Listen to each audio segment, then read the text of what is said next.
I'm so glad you could join us today. We are here with Professor Dame Jocelyn Bell Burnell. And let me tell you a little about her. She was born in Northern Ireland. She did her PhD at Cambridge University in England. And it was there that she discovered the first 4 pulsars. She may tell you a little about what pulsars are. I can tell you they're very special stars. They're called neutron stars. They rotate very fast. They beam these big jets into space. And because they're spinning, they look like flashing lighthouses. This discovery was awarded the Nobel Prize in Physics in 1974. Professor Burnell has a long string of awards, actually so many I can't name them all, but some include the Breakthrough Prize in Fundamental Physics in 2018. She was also the 2nd female recipient of the Royal Society's Copley Medal in 2021. She was president of the Royal Astronomical Society from 2002-2004, and president of the Institute of Physics from 2008-2010. And currently, she's the chancellor of the University of Dundee in Scotland. And it's a great pleasure for Aisha. And she is very vocal in issues of gender equity in the sciences. And it's a great pleasure to have her with us today. So thank you. Thank you very much. So thank you very much. Can the people at the back hear okay? Is my mic? Great, good, excellent. It didn't work last night, so it's good to know it's working today. As the introduction has said, I'm not from the US. I'm from across the Atlantic, and so I've got what you probably consider a funny accent. It's a mixture of Irish and Scottish and some ordinary English accent as well. And I hope I'm being understood. I will occasionally be asking you questions, and that's where you decide you don't understand my accent, if you wish, or you can answer the question, if you wish. So we're talking today about what we are made of. And in fact, the bottom line is we are made of star stuff. Stuff that has been created by stars. You have star stuff in your bodies. It may feel very ordinary to you, but it's actually special. So I'm going to start by talking a little bit about the chemical elements. If you're doing chemistry, this will probably be quite familiar to you. I'm then going to switch to astronomy. I'm going to talk about the origins of the universe, what we call the Big Bang. And then I'm going to talk about how the stars create some of the elements that we have in the periodic table. Talk about star death and how things like planets and people were formed from some of that stuff.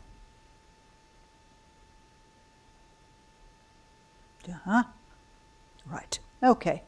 So, what chemical elements do you think are in your bodies? You've got a lot of water in you. So what chemical elements make up water? Yeah? Hydrogen and oxygen. Great, yes, H2O. That's it. I didn't need the chemical formula. You've answered the question perfectly. Good. So there's a lot of hydrogen and a lot of oxygen in our bodies. Do you know what it is that makes your blood red? Yeah, shout out. Iron. Yep, that's right. And what is there in our bones, for example? Calcium. Say it louder. Calcium, yes, that's right. There's actually a huge number of chemical elements in our bodies, but carbon, hydrogen, oxygen, iron, and maybe also calcium are the ones that we might track. And if we understand how those came to be in our bodies, then we can probably make a good guess at how any other chemical element came to be in our bodies. That's an answer a student provided to a question. Okay. One or two of you are frowning. Why are you frowning? Is that correct? No. What is H2O? Water. What about CO2? Carbon dioxide. Yep.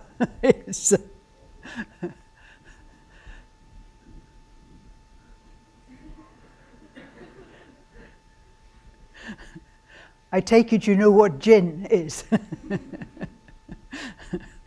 Yes, sometimes answers can be quite creative. So you may have seen something like this maybe up in a school science room. It's the full list of the chemical elements. We didn't have very good science teaching at my school, and we would ask the science teacher, why is that laid out the way it is? You know, why, for instance, does under H there be a big column, but in the middle there's smaller columns, and you know, what's all this about? And I don't think he knew about electrons in atoms, because it's the outermost electrons that do the chemistry.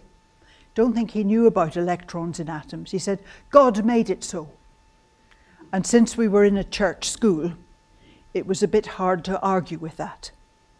But actually there's a lot of science in this table. You probably know, you read the lines across like the lines in a book. So we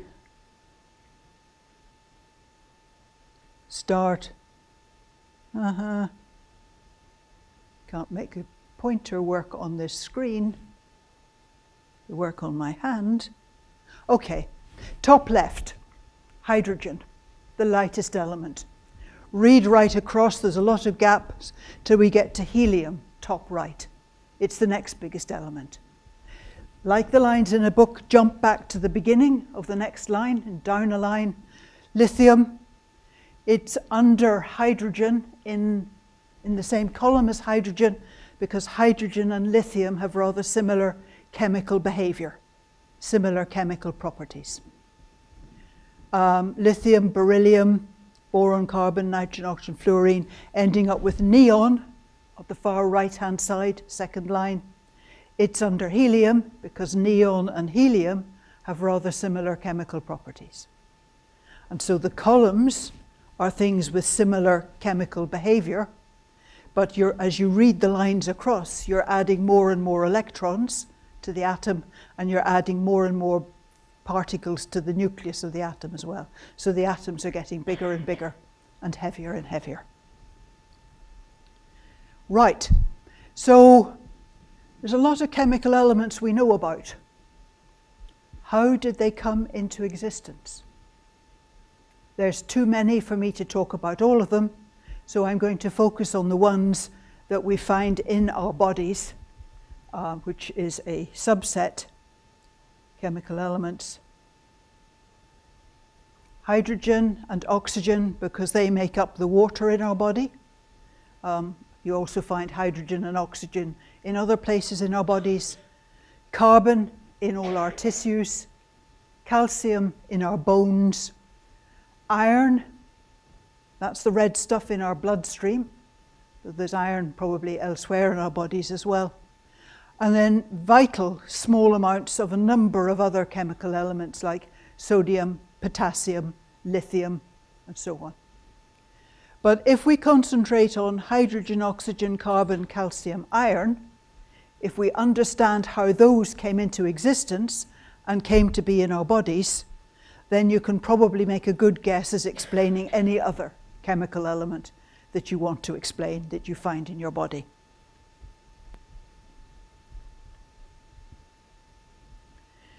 Right, I'm actually a physicist, and so I talk and think a bit like a physicist. And when you were born, you're that sort of size? Have you got younger brothers or sisters? Have you seen newborn babies? Yeah, a lot smaller than you are. Far fewer atoms than you are.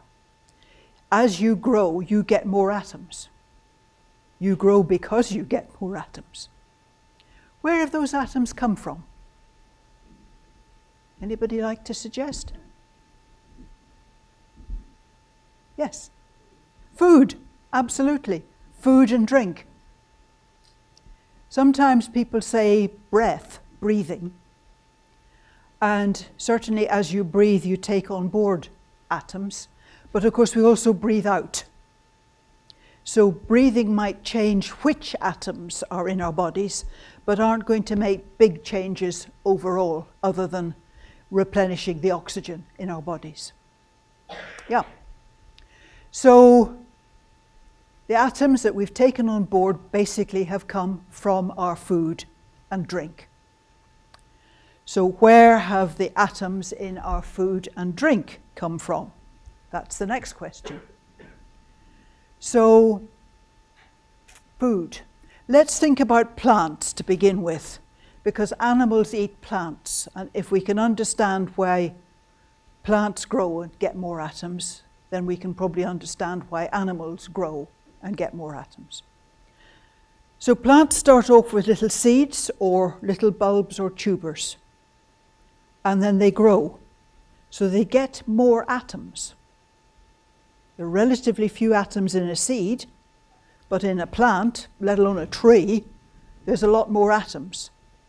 Where do plants get their atoms from? Yeah. The air, yes. Water, yes. Rainfall, yeah. From the soil as well. Excellent, thank you. Those are all good answers, they're all absolutely right. So plants grow because they take up atoms from the earth, from the air, from the rainfall. Right. Wonder where those atoms came from. You see, I'm working back. Start with us. We grow because we eat plants and animals. Plants and animals get their atoms from the earth and the atmosphere. So where did the earth get its atoms from? We're getting close to astronomy. You see, I'm an astronomer. I'm taking you back to astronomy by devious routes. So, okay, we could continue to work backwards, but it might be better, simpler, clearer, to start right at the beginning of the universe, because our universe did have a beginning. And although we don't know all about it, we know quite a bit about it now. So we're going to go back to the origin of the universe. And astrophysicists, cosmologists understand that these days,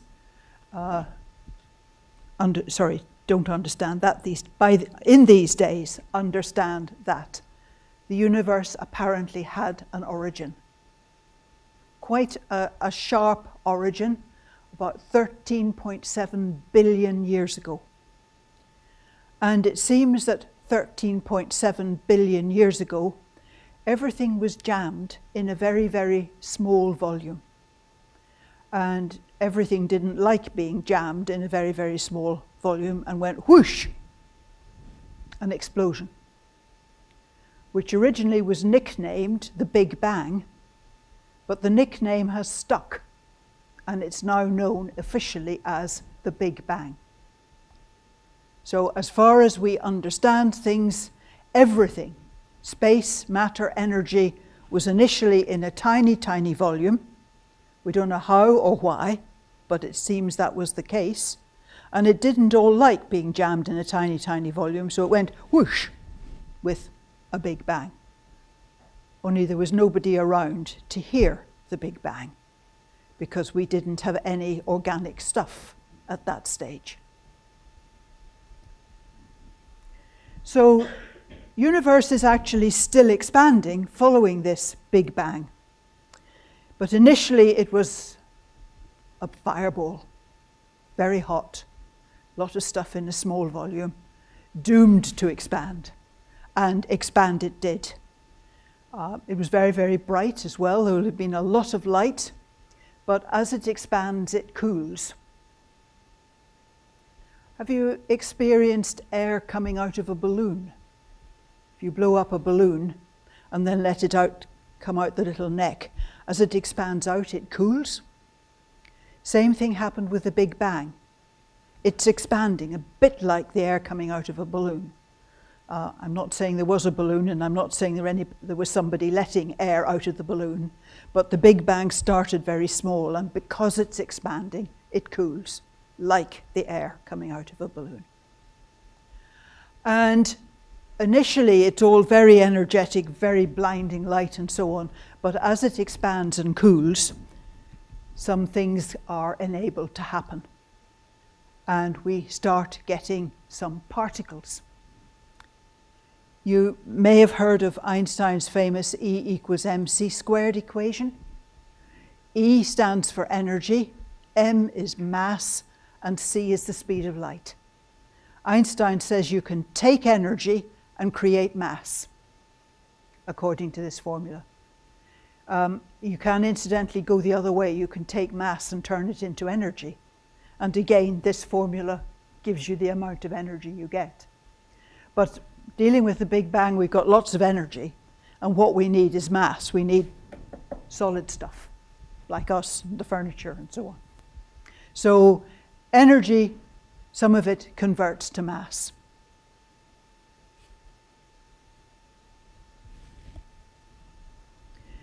It's very hot to begin with, but after a few minutes, the temperature is down to a cool 1 billion degrees Kelvin. Not really cool, it's probably just cooler than it was half a minute before. It's still pretty hot, but we're beginning to get some recognizable solid stuff. We're getting the nucleus of hydrogen atoms. That's actually just a single particle called a proton. Nucleus of helium atoms, which has typically got 4 particles. And heavy hydrogen, deuterium, tritium, which is 1 proton and 1 neutron, or 1 proton and 2 neutrons, giving you tritium. So very, very simple stuff, but stuff that we recognize is beginning to appear just a few minutes after this Big Bang.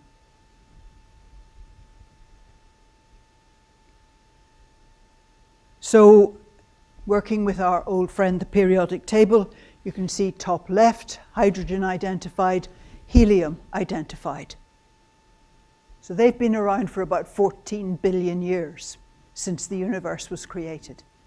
But we still haven't got enough variety of chemical elements to do anything interesting. You can't do much with just hydrogen and helium. And you certainly don't make people, and you certainly don't make plants or planets or things like that.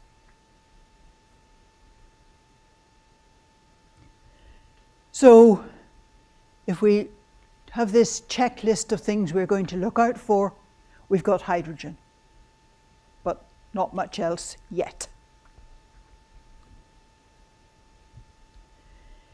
Right, you're going to think I've gone really mad. Do you have in the US a story for very small children about Goldilocks and the 3 bears? Great, that's a huge help. Right. Do you remember Goldilocks she's out early one morning, comes across the 3 bears' house. The 3 bears are out for a walk, but she tries the 3 bears' beds. And there's something wrong with Daddy Bear's bed and something wrong with Mummy Bear's bed, but Baby Bear's bed is just right. And she tries their chairs. And there's something wrong with Daddy's, something wrong with Mummy's, but Baby Bear's chair's just right. And she tries the porridge on the table, and Baby Bear's porridge is just right. Well, hard-headed scientists can occasionally be whimsical. Professional scientists will talk about the Goldilocks effect, when conditions in the early universe were just right for certain things to happen. And the Goldilocks period is between 1 second after the Big Bang and 3 minutes after the Big Bang. Before 1 second, everything is still very hot and rushing around madly after the explosion. And there's no chance of any of these bits and pieces getting together to make bigger nuclei, bigger atoms. 3 minutes after the Big Bang, everything has expanded so much that particles never meet up, never bang into each other, because they're so far apart. But between 1 second and 3 minutes, there's a chance for particles to meet up, not too energetically, so they don't wreck each other. It's not car crashes, but there's a chance for particles to meet up and merge, join, make bigger particles. And that's the beginning of the creation of chemical elements. So before 1 second, we don't have anything. After 1 second, but before 3 minutes after the Big Bang, we can get the nuclei of hydrogen atoms, single proton, created, and we can get the nuclei of helium atoms, which are 2 neutrons and 2 protons, created. So we've got the start of chemistry. It's still not particularly good for human life, because you can't make human beings out of hydrogen and helium only, but we have got a start to chemistry. After 3 minutes, everything has expanded so much that particles milling around don't usually meet up, and so there isn't a chance to make bigger units, bigger blocks. There's just no chance for joining up. But at least our early universe has given us hydrogen and helium, or the nucleus of hydrogen and helium. So we've identified several chemical elements being in our bodies, things like oxygen and carbon, iron, and so on. How did these things come into being? We've got the universe created, we've watched it for the first 3 minutes, and we've decided that we can get hydrogen and helium, but nothing else. Where did everything else come from? Where did the variety of chemical elements get made, produced? And the answer is actually in stars. So I'm going to turn now to some of the astronomy and tell you how chemical elements are created inside stars. Stars are very long-lived things. We've only got limited time this morning. I'm going to have to give you very much an overview. I can't go into a lot of detail, or you'll still be here at lunchtime, you'll still be here at bedtime, etc. So this is going to be a bit of a sketchy overview. We need to get stars. That's the important step in making chemical elements. So to make stars, we need to pull together a whole lot of these particles that we've got, the hydrogen and the helium. And if by accident you get a little knot, or a little cluster like there is in the middle of the top diagram, that little cluster has slightly excess of gravity. And that little cluster will pull in 1 or 2 more of those dots, those nuclei, those particles. And that puts up its gravity, which means it can pull in some more particles, which makes it bigger and probably denser, and even better at pulling in more particles. So more and more and more particles get pulled in by what was initially just a little random knot. And so this knot grows.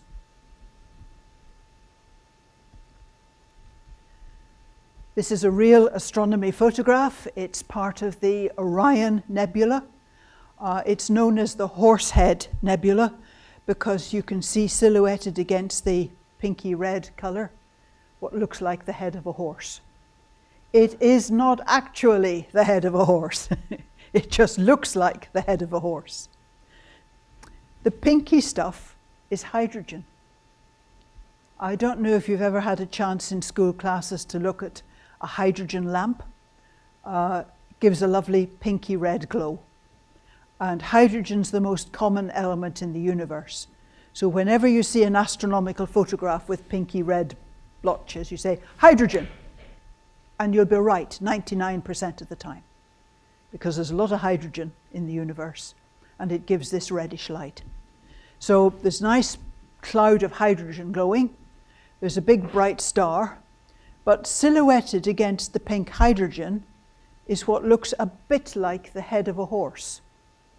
And it's called the Horsehead Nebula because of that shape. The silhouette is actually of some dark, dusty material, which is blocking out the pinky red hydrogen light from the nebula behind it. But it's in places like these dark horses' heads that interesting things can happen. Anywhere in that dark part of the slide, there is some stuff. It's pretty thinly spaced, but there is some stuff. And if you get a random grouping of stuff somewhere in that dark cloud, it'll have extra gravity, it will pull in more stuff. Gravity will grow, it'll pull in more stuff. Gravity will grow, it'll pull in more stuff. Center of this knot begins to get hot and bothered. And once you've pulled in enough stuff and the temperature in the middle has reached about 1,000,000 degrees, it'll start doing nuclear reactions. It becomes a nuclear reactor and it will start producing light. It becomes a star. So stars are born in some of these dark blotches in the galaxy. And it's a random process, but given time, it builds. And as it builds, the temperature in the center gets hotter. And when the temperature in the middle of that knot reaches about 1,000,000 degrees, nuclear reactions will start. And you'll get hydrogen converting to helium, and maybe helium converting to carbon, depending on just how hot it is. So I think this says much of what I've already said. There's a knot that's growing. The temperature in the center of the knot rises. As more material piles in, the center gets more hot and bothered, the temperature goes up. And when the temperature reaches about 10,000,000 degrees, then nuclear reactions start. These are technically called nuclear fusion reactions. And they give out light. And the initial nuclear fusion reaction is hydrogen, 4 hydrogen nuclei converting to helium nucleus and giving out energy. So we've got helium forming now as well. We've got 2 chemical elements, hydrogen and helium. Process can go on. The left-hand side is what I've just been talking about, 4 hydrogen combining to give a helium nucleus, and that produces energy, light, and it'll keep a star like the sun shining for about 10 billion years. Produces quite a lot of energy, these nuclear reactions. But ultimately, in the center of this young star, most of those protons, most of the hydrogen is converted to helium, and you've got no hydrogen left, or not enough left for things to happen. And there's a risk that our little star will die at that point, and some do. But if it's a fairly massive star, it can then take those helium nuclei and jam 3 of them together and make a carbon nucleus. And that also releases energy. And that will keep the star shining for a bit longer. So inside a very young star, we find things going on in the center, hydrogen converting to helium, and material outside that's just hydrogen sitting there. But if it's a slightly bigger star or an older star, we can find helium converting to carbon in the center, then a layer of hydrogen converting to helium, and then a layer of hydrogen doing nothing much. And at this point, we've got 2 of the chemical elements we need for life, hydrogen and carbon. Well, they exist. They exist inside a star. They're not exactly available for making people, but at least there now is carbon in the universe, as well as hydrogen. But most stars end their life at that point. That's where the sun will end its life, and the sun is a very typical average star. So most stars will only make hydrogen, helium, carbon, full stop. Nothing else, no oxygen, no iron. So no life possible, at least from the majority of stars. However, stars come in a variety of sizes, and there are some stars that are a good deal bigger than the sun. Our sun will peter out, having converted all the hydrogen in its core to helium, helium to carbon. It'll peter out.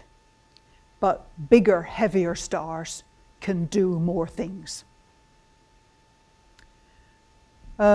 Betelgeuse, which is the one that's in the top left of the constellation of Orion, if you know that constellation, it's a big star.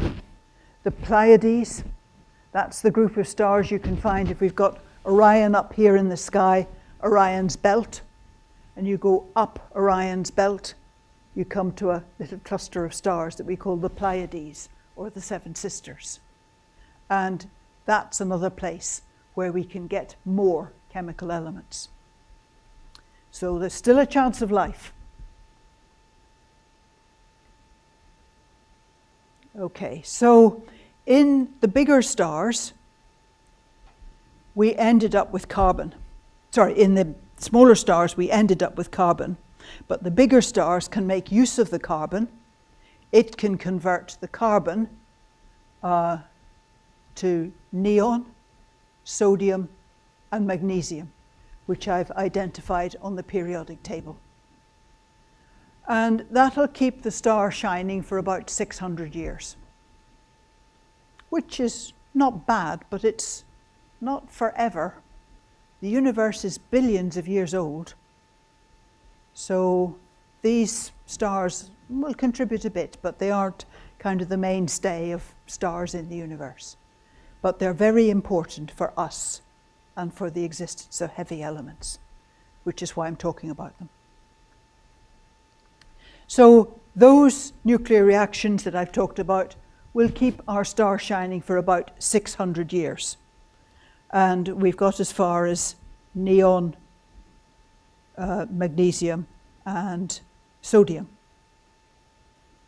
The neon itself can be converted to oxygen and release energy. And that will keep the star shining for about 1 year, which on a cosmic timescale is not very long. But at least here's mention of oxygen in the universe. Oxygen, in turn, can be used to build silicon. That will release energy, and that will keep the star shining for 6 months, which is an even shorter time. So we're increasing the diversity of chemical elements, but the timescales are getting shorter and shorter and shorter.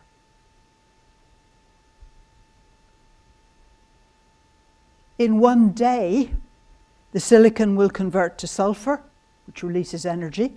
Sulfur will convert to argon, which releases energy. Argon will convert to calcium, which releases energy. And the calcium will go on and convert to iron and nickel, which releases energy. But iron and nickel are the pits. The star is heading for big, bad trouble. Star looks something a bit like this. This is slightly simplified, but lots of different chemical elements present inside the star, roughly in layers, and with iron in the center.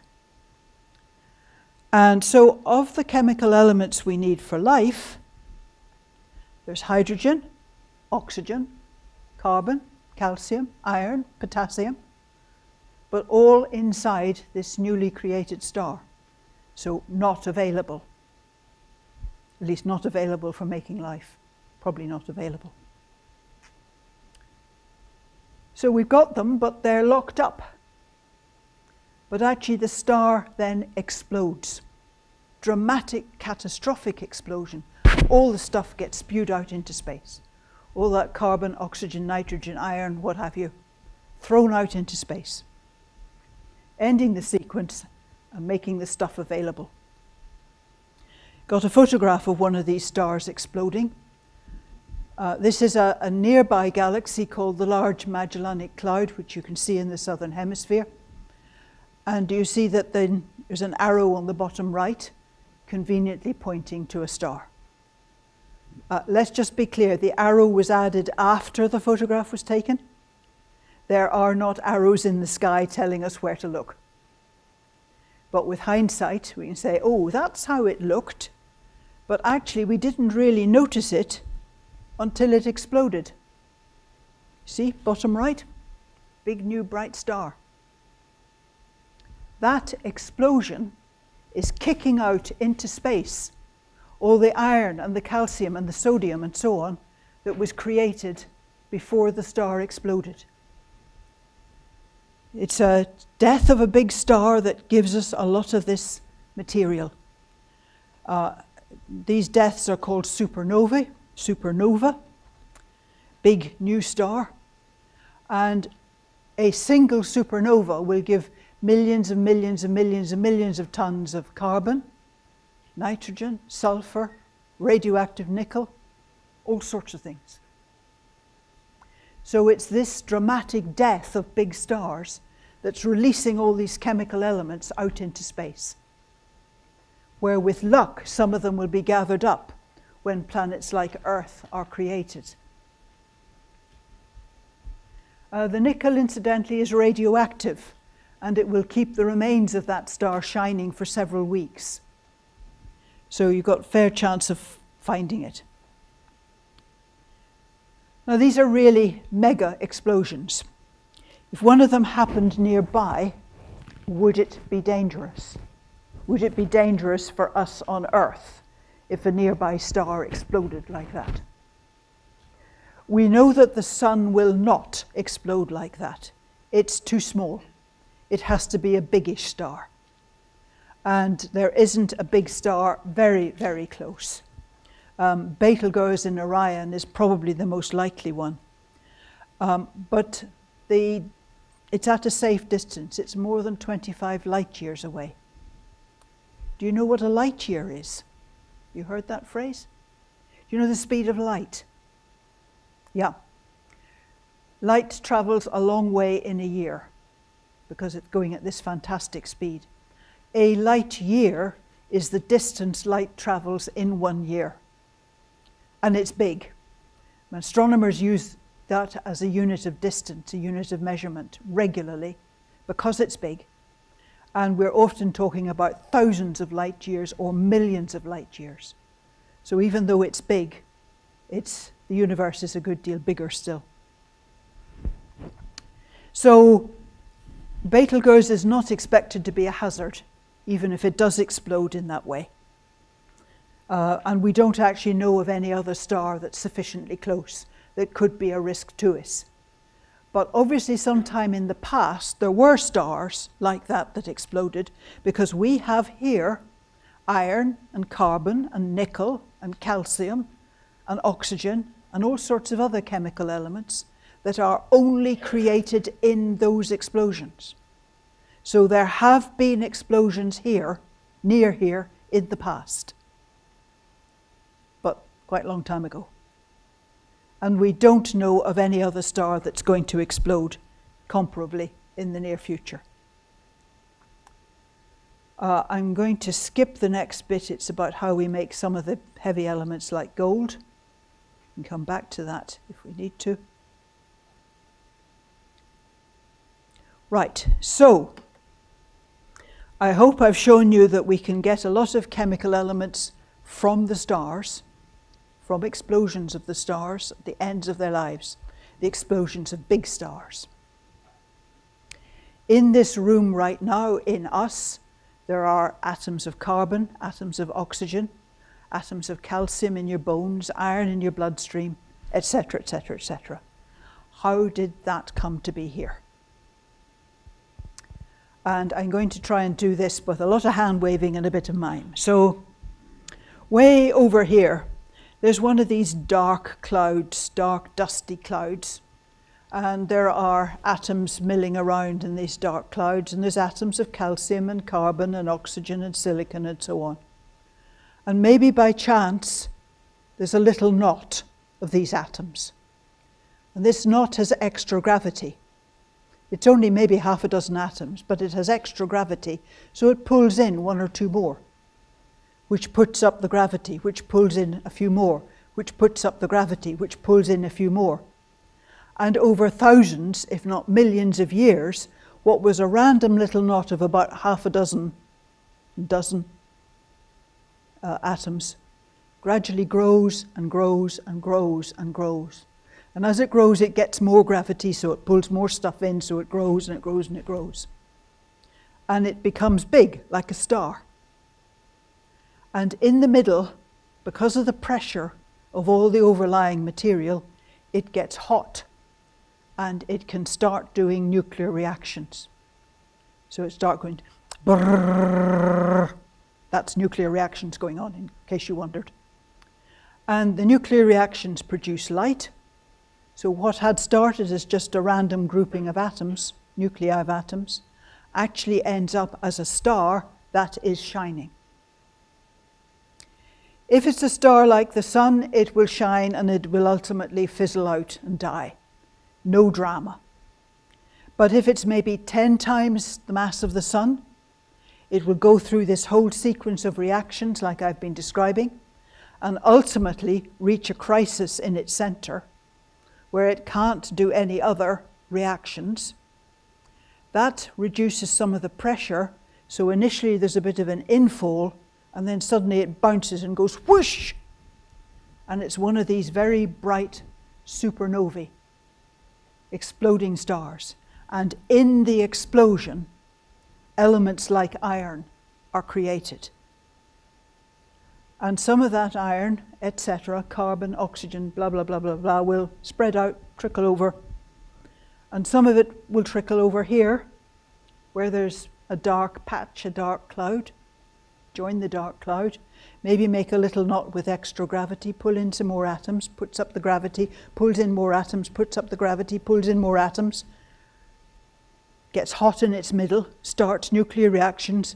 Brrr, it's a star that's shining. To save time, we're going to need to make this a big star as well. So it's going to go through all these chemical reactions, ultimately end up with iron in its core, basically say, oh shit, and explode. So the material that comes out of this second explosion is now doubly enriched in these interesting chemical elements. Some made in that explosion, which came over here, plus the ones created here to make the second explosion. And stuff from the second explosion trickle away over here to where a star called the sun is forming. And some of it goes into the sun, but some of it's left over and goes into planets, like the Earth, that go round the sun. So the stuff here on Earth has been enriched by two catastrophic stellar explosions. Stellar explosions that created in the explosion things like the iron that is in your bloodstream. There is star stuff in your bodies. To such an extent, you can say you're a star, and you are stars. Thank you very much.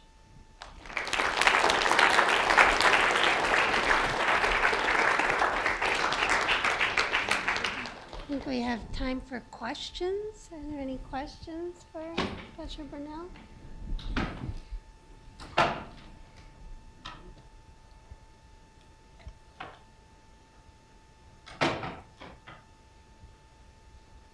have to be shy.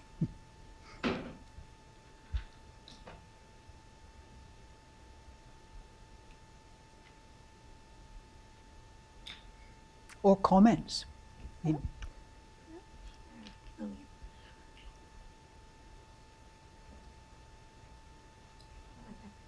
Ask in here so you're loud. So I know that when stars go supernova, Can you hold it a bit? when stars go supernova, they often are different afterwards, like red dwarf and so on. Why does that happen? Why are they different? The explosion, these supernova explosions, are truly catastrophic, and about 90% of the star goes out into space. If anything is left, it's the very center of the old star, because that's kind of been kicked against in the explosion. And in the explosion, most of the stuff goes out. But the very, very middle of the core might get squashed because it's been kicked against. It's the kind of foothold that the explosion has used to get going. When that happens, what is left is a star that is literally only about 10 miles across. Typically we call it a neutron star because it's so compressed, it's not made of ordinary atoms. The atoms have got compressed, the electrons have got squashed down into the nucleus, and the electrons and protons will merge to make neutrons. And so what you get left is usually rich in that neutral particle called a neutron. Sorry, a lot of hand waving in my explanations, but you don't want the physics equations, do you? Other questions? Yes, there's one.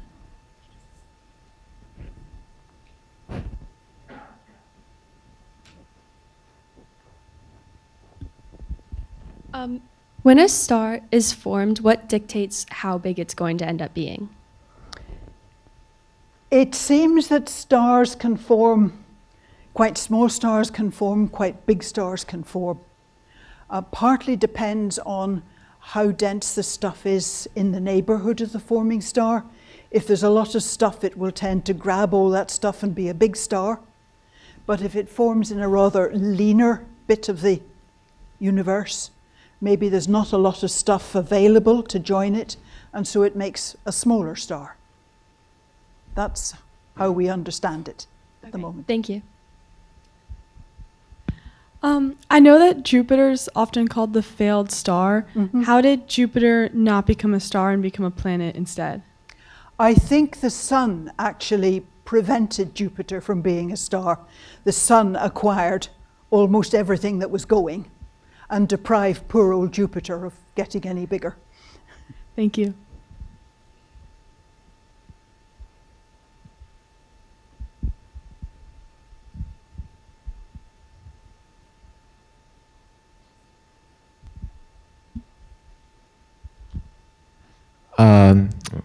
I was wondering how 4 protons could make helium. Right. You're absolutely right. Helium is 2 protons and 2 neutrons. And what we actually need to make 4 protons is we need some extra charge around. So there must be positrons, which are kind of the opposite of electrons, around as well to help give us the charge we need.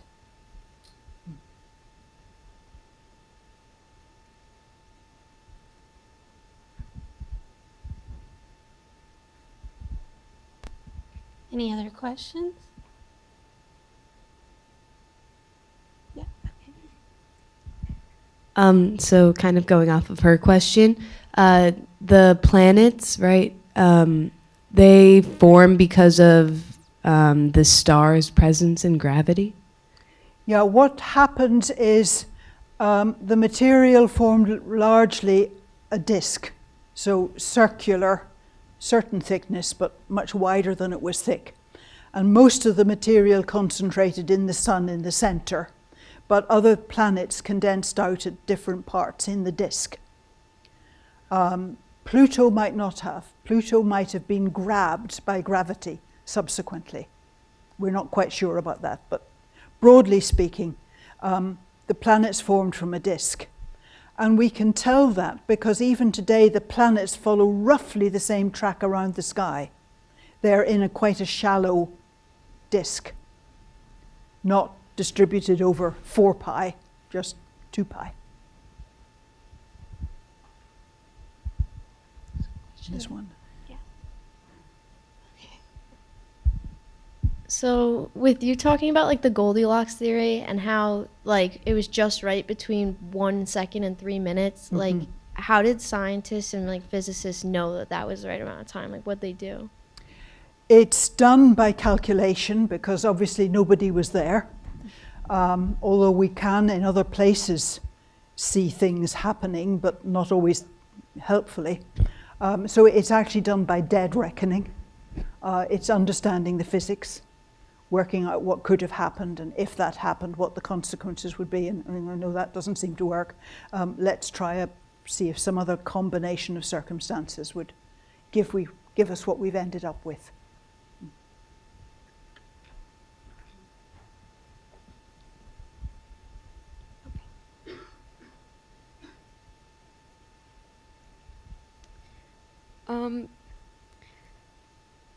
So, if stardust involve the star exploding, what causes the star to sometimes like implode and become a black hole? Right, that's a good, lovely question. If a star is really, really big, of course it has really, really big gravity. And it needs to have really big gravity if it's going to implode and make a black hole. So there's a limit to the biggest stars we see, and it's probably because things bigger than that have turned into black holes in the past. You can also sometimes get black holes created when a star explodes, because if there's some material left in the middle, and if the explosion is happening in a sort of ring outside the middle gets squashed in the explosion. Sometimes that turns it into a kind of star called a neutron star, which is about 10 miles across. But sometimes it will force the thing to become a black hole. Thank you.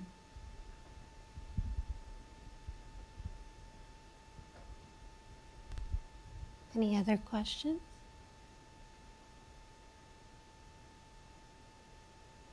All right, so I think we can thank our speakers. Thank you very much. Thank you. Thank you very much.